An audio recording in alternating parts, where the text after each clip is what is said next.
शर्धं संवदतं संभो मनंसि जानिता देवा भागं यथा पूर्वे संजानन उपासते प्रेम से मिलकर चलो लो सभी जानी बनो पूर्वजों के भांति तुम कर्तव्य के मानी बनो। ओम शांति शांति शांति।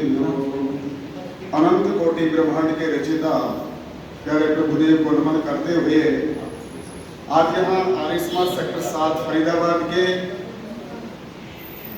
अंतर्गत अंतरराष्ट्रीय आर्य महासम्मेलन दिव्य भव्य अद्भुत जो होने जा रहा है, इस कार्यक्रम में हमारे पूज्य गुरुदेव स्वामी देव सरस्वती जी महाराज, सार्वदेशिक आर्य विद्यालय के अध्यक्ष, आर्य सेवक संस्थान फरीदाबाद के संचालक,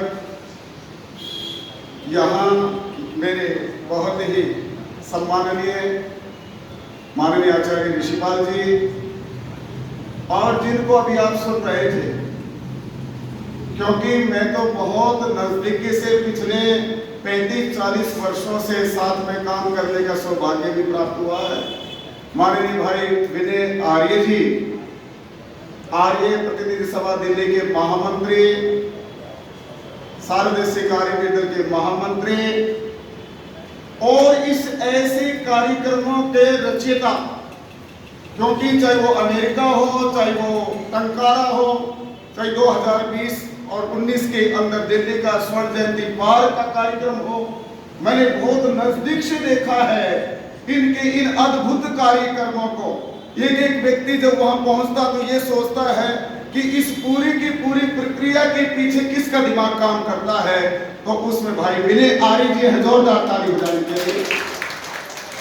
आर्य विद्यालय दिल्ली के महामंत्री मेरे बहुत ही प्रिय बृहस्पति जी, यहाँ आर्य केंद्रीय सभा फरीदाबाद के अध्यक्ष माननीय डॉक्टर एडवोकेट मित्तल साहब, प्रेम मित्तल जी, और महामंत्री श्रीमान श्री दयानंद जी सेठी जी, आर्य केंद्रीय सभा नगर निगम के प्रधान माननीय आचार्य ऋषिपाल जी, और महामंत्री एक ओजस्वी ऊर्जावान श्रीमान योगेंद्र गौर जी, और हमारे आर्य प्रतिनिधि सभा हरियाणा के माननीय प्रधान जी श्रीमान श्री देशबंधु आर्य जी,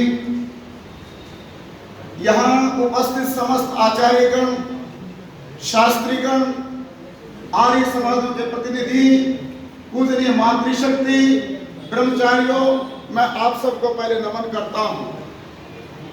एक ये जो बहुत भव्य और दिव्य कार्यक्रम हो रहा है, भूतों ने भविष्यति, आर्य समाज के इतिहास में हम तो अभी 62 साल में पहुंचे हैं। आर्य समाज के इतिहास में मैंने जो अभी तक के आर्य महासम्मेलन देखे हैं, उनसे कई गुना अधिक भव्य और दिव्य और अद्भुत कार्यक्रम होगा। और भाई, मुझे तो आपने अमेरिका में जिम्मेवारी दी, उसको किया, टंकारा में जिम्मेवारी दी, उसको दी अपनी पूरी टीम के साथ में।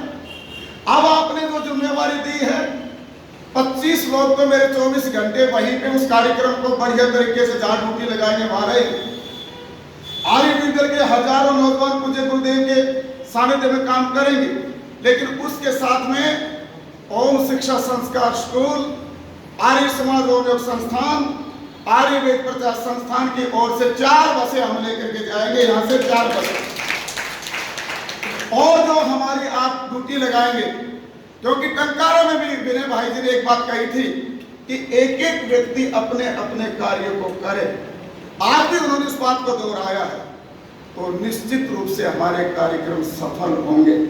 और मैं सबको एक ही बात कहता हूं, ऋषि दयानंद ने, ध्यान देना, अभी विनय भाई ने जो बहुत बड़ा हिंदू समाज के ऊपर जो चारों ओर से खतरा मंडरा रहा है, आपके घर में काम करने वाला फर्नीचर का काम करता वो मुसलमान है, आपकी रसोई में भोजन बना रहा वो मुसलमान है, आपके कपड़े धो रहा वो मुसलमान है, आपके घर को बना रहा वो मुसलमान है। तो फिर वो बच्चे बच्चियां जो हमारे हैं बहुत थोड़े तादाद में, वो कहाँ बचेंगे? और उदाहरण इन्होंने कई दिए हैं आपके सामने। दूरदर्शी बनो। 57 देशों के अंदर मुसलमानों ने तलवार के राज पर तलवार के निशाना बना करके राज कर दिया। अब ये भारतवर्ष है। हिंदुओं आर्यों जाग जाओ, नहीं तो उसी तरह से जैसे उन्होंने तलवार से काटा है वो नंबर आने वाला है। अगर जो बात कही थी वास्तव में सही बात है, पूरी दुनिया में मैं भी जाता हूं, बच्चे वास्तव में आकर कहते हमने शादी नहीं करनी, या माता पिता के झगड़े को कहते देख कर हमने शादी नहीं कर दी, या वैसे कहते नहीं हमें करनी नहीं है, हमें तो ईट ड्रिंक एंड बी मेरी हैप्पी, खाना पीना मौजूद डालना है। इन सब बातों पे प्रकाश डाला भाई विनय आर्य जी। चिंतन करो, विचार करो। हिंदू और ये आर्य समाज के जो आपस में कई विद्वान लोग मैं देखता हूँ फेसबुक पर गड़े रखते रहे, अरे भाई ये समय लड़ने का नहीं है, ये समय झगड़ने का नहीं है, ये समय झगड़ने का नहीं, ये समय लड़ने का नहीं है। संगच्छध्वम संवदध्वम संव मनांसि जानताम, ये समय एक होने का है।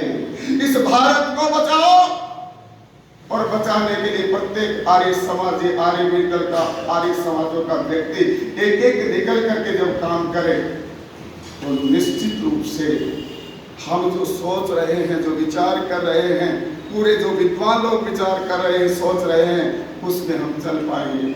और दूसरी बात, एक बहुत बढ़िया बात कही विनय आर्य जी ने कि हम वैसा खरा नहीं उतरते हैं, बच्चे इसलिए हमारे साथ नहीं चलते हैं।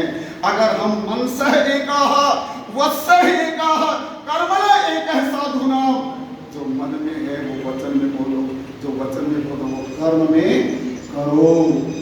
और जब बच्चे आपको देखते हैं मनसः अन्यत्र वत्सः अन्यत्र कर्मणः अन्यत्र दुरात्मानां, इनके मन में कुछ है, ये बोल कुछ रहे हैं, ये कर कुछ रहे हैं, तो आपके बच्चे भी आपकी बात को बोलो नहीं सुनेंगे।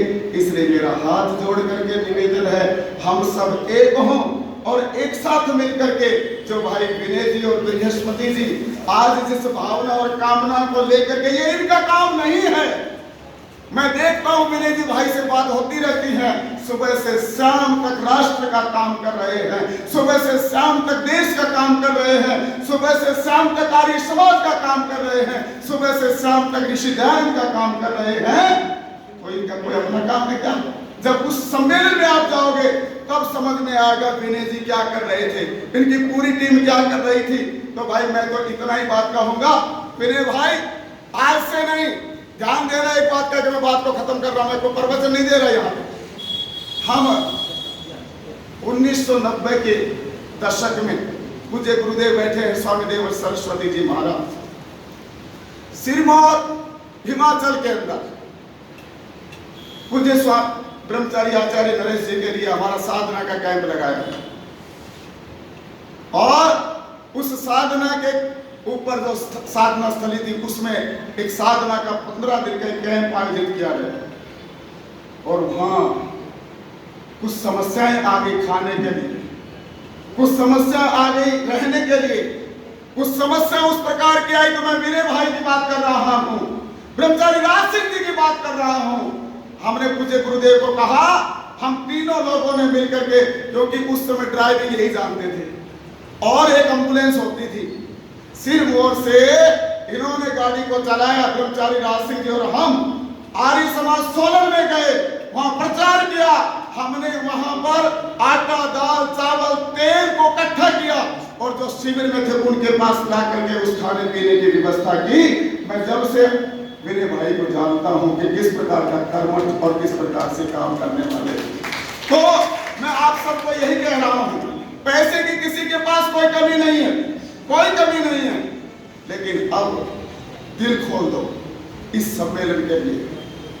जिस दिन आप उस सम्मेलन में पहुंचोगे उस समय भी आपका मन बनेगा, नहीं यार यार दो, क्या मेरी ड्यूटी लगे उस काम को हम करें, क्योंकि वो इतना अद्भुत भव्य और दिव्य होगा मैं आज की इस बैठक में यहाँ समस्त पुण्य आत्माओं को नमन करता हूँ, अपनी वाणी को विराम देता हूँ। आर्य समाज ऋषि दयानंद के लिए जितना ज्यादा काम अपने अपने क्षेत्र में कर सकते हो करो। और आज समय आर्य समाज की बात को मानने के लिए पहले की दुनिया ने माना था, विनय जी ने बहुत सारे उदाहरण दिए। आज फिर से वो समय आ गया है, फिर से लोग कहेंगे कि वास्तव में जो आर्य समाज रास्ता दिखाता था और उस रास्ते पे चलोगे तो तुम बचोगे, नहीं तो कटोगे और मरोगे। इसी के साथ अपनी वाणी को विराम देता हूँ। ओम शांति।